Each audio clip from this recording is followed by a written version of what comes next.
बच्चों, आज हम DElEd first year paper F4 विद्यालय संस्कृति परिवर्तन और शिक्षक विकास, जिसमें हम आज एक टॉपिक समझेंगे समय प्रबंधन, यानी कि टाइम मैनेजमेंट। समय प्रबंधन क्या है और समय प्रबंधन का क्या महत्व है, इन सब चीज़ों के बारे में हम समझेंगे। जैसा कि अब परीक्षा तो नज़दीक आ गई है, इसलिए आप सब ज़्यादा से ज़्यादा समय पढ़ाई पर दें। चलिए, तो आज हम इस टॉपिक पर चर्चा करते हैं, समय प्रबंधन। इसे हम थोड़ा संक्षिप्त में और बेसिकली चीज़ें समझाएंगे, जिन्हें आपको ध्यानपूर्वक सुनना है और समझना है। विद्यालय में समय प्रबंधन का विशेष महत्व है। जैसा कि कहा जाता है ना कि ये जो समय प्रबंधन है, ये विद्यालय का दर्पण होता है, जिसमें विद्यालय के समस्त क्रियाकलाप प्रतिबिंबित होते हैं, यानी कि समस्त जो भी एक्टिविटीज़ की जाती है वो इसमें प्रतिबिंबित होती है समय प्रबंधन में।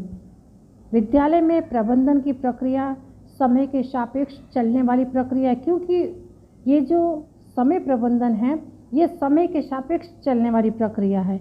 यानी कि हम अगर इसे थोड़ा समझें तो इसका मतलब है कि विद्यालय में किसी भी कार्य को सही तरीके से करना ही महत्वपूर्ण नहीं है कि आप किसी भी काम को बहुत अच्छे रूप में आप उसे पूर्ण कर पा रहे हैं। ये महत्वपूर्ण तो है ही है, लेकिन उससे ज़्यादा महत्वपूर्ण क्या है कि आप जो भी कार्य को कर रहे हैं वो सही समय पर करना महत्वपूर्ण है। अतः विद्यालय में दिन के शुरुआत से इसकी आखिरी घंटी तक का समय प्रबंधन की योजनाबद्ध तरीके से किए जाना जरूरी है।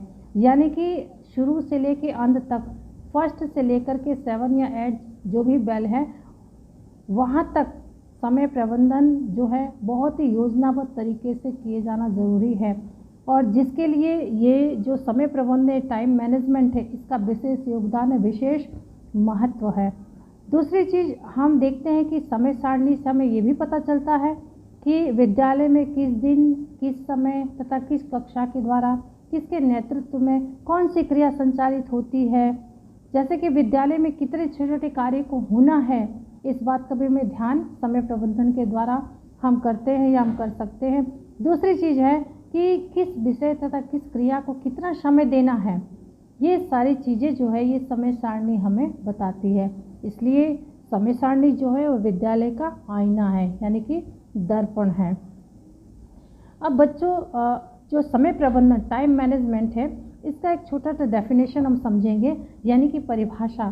तो ये परिभाषा जो है ये डॉक्टर जसवंत सिंह के द्वारा दी गई है।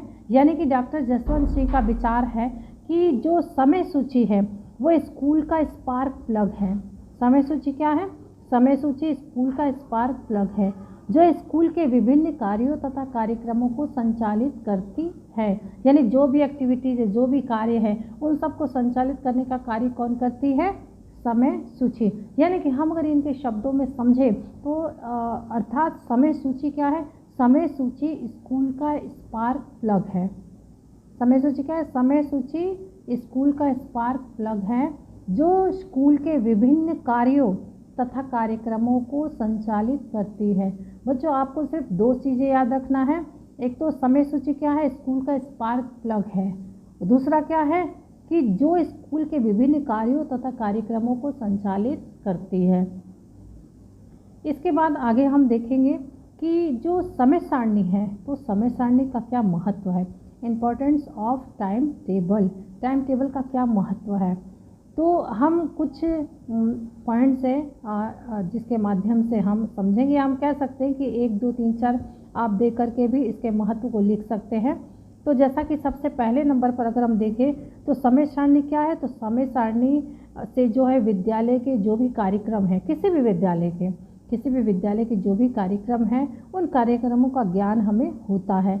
और इससे हमें ये भी पता चलता है कि विद्यालय में कौन कौन सी सहगामी तथा शारीरिक क्रियाएं चलती है। जैसे कि अगर हम कहें ना कि अगर आप किसी विद्यालय में जब बच्चों का एडमिशन लेने जाते हैं तो वहाँ पर आपको ये सारी चीज़ें दिखाई जाती है, बताई जाती है। या हम कह सकते हैं कि जो प्रोस्पेक्टस आपको मिलता है तो उसमें भी ये सारी चीज़ें जो है बताई जाती है। तो ये सारी चीज़ें जो है ये हम विद्यालय में समय सारणी के द्वारा जो है हम ज्ञात कर सकते हैं या हमें ज्ञान हो जाता है। दूसरी चीज़ क्या है कि वहाँ पर कौन कौन सी शारीरिक क्रियाएं चलती है, या फिर खेलकूद की क्या व्यवस्था है, या फिर हम ये कह सकते हैं कि प्रत्येक क्रिया को कितना समय दिया जाना चाहिए या फिर कितना समय दिया जाता है। ये सारी चीज़ें हमें समय सारणी के द्वारा पता चलता है। तो सबसे नंबर 1 क्या है कि विद्यालय के अनेक कार्यक्रमों का ज्ञान होना। अगर आप इसे पॉइंट्स में लिखते हैं तो आप ऐसा भी लिख सकते हैं कि विद्यालय के कार्यक्रमों का ज्ञान होना, पहला हो गया। दूसरा है समय सारणी के द्वारा विद्यालय के सभी भौतिक एवं मानवीय संसाधनों का अधिकतम उपयोग किया जा सकता है। जैसे ये एक टाइम टेबल होता है जिसके द्वारा जो भी भौतिक एवं मानवीय संसाधनों का अधिकतम उपयोग, ये भी एक आप पॉइंट्स डाल करके इसे लिख सकते हैं। समय सारणी के द्वारा किसी भी कार्य को नियमित रूप से हम कह सकते हैं कि समय पर कराए जाते हैं, यानी कि एक टाइम जो है सेट कर दिया जाता है, उसी टाइम के अकॉर्डिंग हम सारे कार्य को कंप्लीट करते हैं। और ये कब पॉसिबल है? जब किसी भी विद्यालय में टाइम टेबल का निर्माण किया गया हो। वैसे भी आप सरकारी स्कूल में देखते हैं कि दीवारों पर जो है बड़ा सा टाइम टेबल जो है वो मेंटेन किया जाता है। वो क्यों किया जाता है? इसीलिए, और हर एक विद्यालय में होता है, चाहे वो सरकारी हो चाहे वो प्राइवेट हो। क्यों? क्योंकि जो भी कार्यक्रम है वो नियमित समय पर कराए जाते हैं। प्रधानाध्यापक, शिक्षक है, विद्यार्थी है, सभी जानते हैं कि उन्हें कब कौन सा कार्य करना है। यानी कि हम ये कह सकते हैं कि इसके द्वारा पहले से ही वो मानसिक रूप से भी तैयार होते हैं। दूसरी चीज़ है कि विद्यालयों के कार्यों में नियमितता आती है, अस्त व्यस्तता समाप्त हो जाती है। ये प्रश्नार्थ चिन्ह खत्म हो जाता है कि कब किसका पीरियड है, कब किसे पीरियड लेना है, कब कौन शिक्षक क्लास में जाएगा, या फिर बच्चा है कि नेक्स्ट हमें कौन सा सब्जेक्ट पढ़ना है। तो ये जो अस्त व्यस्तता है ये सारी चीज़ें समाप्त हो जाती है। दूसरी चीज़ क्या है कि जो भी सब्जेक्ट को डिवाइड कर दिया जाता है, हर क्लास वाइज रहता है, फर्स्ट सेकंड थर्ड जो भी आपको पीरियड यानी कि चलते हैं, उसमें शिक्षकों के कार्यों का भी बंटवारा हो जाता है कि जो वो सही समय पर अपने कार्य को पूर्ण कर लेते हैं। दूसरी चीज़ है कि खेल में मैदान, प्रयोगशाला आदि में सभी कक्षाओं को अपने अपने कार्य करने के लिए सही समय मिलता है। दूसरी चीज़ है कि सभी विद्यार्थी हर एक गतिविधियों में भाग ले सकते हैं। तीसरा हम समझें कि समय सारणी के होने से कोई भी क्रिया ज़्यादा देर तक नहीं होती है, जिससे ऊब या थकान से छुटकारा मिलता है। एक महत्व में आप ये भी लिख सकते हैं कि इसके द्वारा जो उबाऊ यानी थकान से हमें छुटकारा मिलता है। यानी कोई भी कार्य बहुत लंबे समय तक नहीं करवाया जाता है, क्योंकि कोई भी कार्य अगर अविरत लंबे समय तक चलता रहेगा तो उससे बच्चे भी थक जाते हैं, बोरियत महसूस करते हैं, थकान महसूस करते हैं।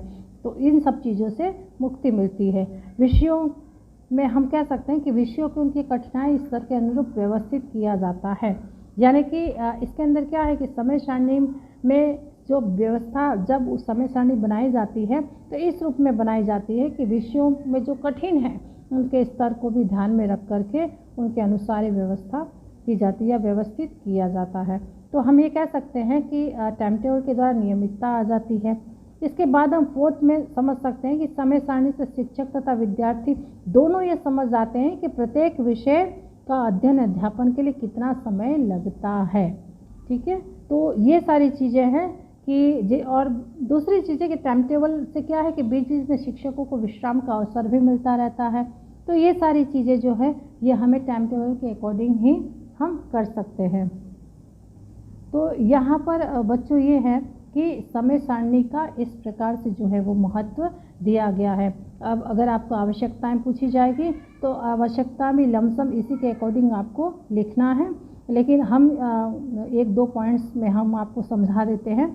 जैसे कि अगर आवश्यकता पूछी गई है कि समय सारणी के क्या लाभ है या समय सारणी की क्या आवश्यकता है या समय सारणी की क्या विशेषता, ये सारी चीज़ें होंगी तो आपको ये पॉइंट्स लिखना है। पहला तो ये कि स्कूल की दूसरी घड़ी, हम ये कह सकते हैं कि समय सारणी जो टाइम टेबल वो क्या है, वो विद्यालय की दूसरी घड़ी कही जाती है। इससे पता चलता है कि कौन सी कक्षा किस कमरे में किस अध्यापक में ने कौन सा विषय पढ़ रही, मतलब कि ये है कि कौन सी कक्षा किस कमरे में किस अध्यापक से कौन सा विषय पढ़ रही, यानी कि आपको किस विषय का किस कक्षा में किस अध्यापक के द्वारा कौन सा सब्जेक्ट पढ़ना है, इस बात का आपको नॉलेज हो जाता है। दूसरी चीज़ क्या है कि व्यवस्थित कार्य को निश्चित बनाता है। ठीक है, ये इसका दूसरा फ़ायदा है या दूसरा आवश्यकता में भी आप इसे लिख सकते हैं।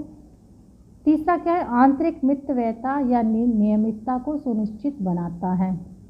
इससे क्या है कि समय सारणी के द्वारा जो है स्कूल में आंतरिक मितव्ययता की सुनिश्चित बनाता है। और दूसरा क्या, ये स्कूल के कार्य को नियमित बनाता है, विद्यार्थी तथा अध्यापकों के ध्यान को एक समय में एक ओर केंद्रित करके समय के अपव्यय को बचाता है। ये किसके द्वारा, हम समय सारणी के द्वारा ही संभव है। दूसरी चीज़ क्या है, कार्यभार के उचित विभाजन को सुनिश्चित बनाता है। यानी कि यहाँ पर क्या है कि जो समय सारणी पर अगर हम एक दृष्टि डालकर ही जो मुख्य अध्यापक जान सकता है कि कौन सा अध्यापक कौन सा विषय पढ़ाता है और उसे सप्ताह में कितने पीरियड पढ़ाने होते हैं। तो ये हम इसमें ये कह सकते हैं कि इससे उसे अध्यापकों के कार्यभार को संतुलित रखने में भी सहायता मिलती है।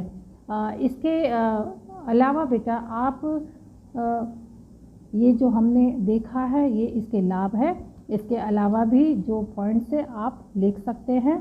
तो यहाँ पर बच्चों ये टाइम टेबल क्या है, टाइम टेबल की क्या परिभाषा है और टाइम टेबल यानी कि समय सारणी का क्या महत्व है, समय सारणी की क्या आवश्यकता है, या हम कह सकते हैं समय सारणी के क्या लाभ है। तो ये सारी चीज़ें अगर पूछी जाती है तो आप इसी के अकॉर्डिंग आप इसे लिख सकते हैं।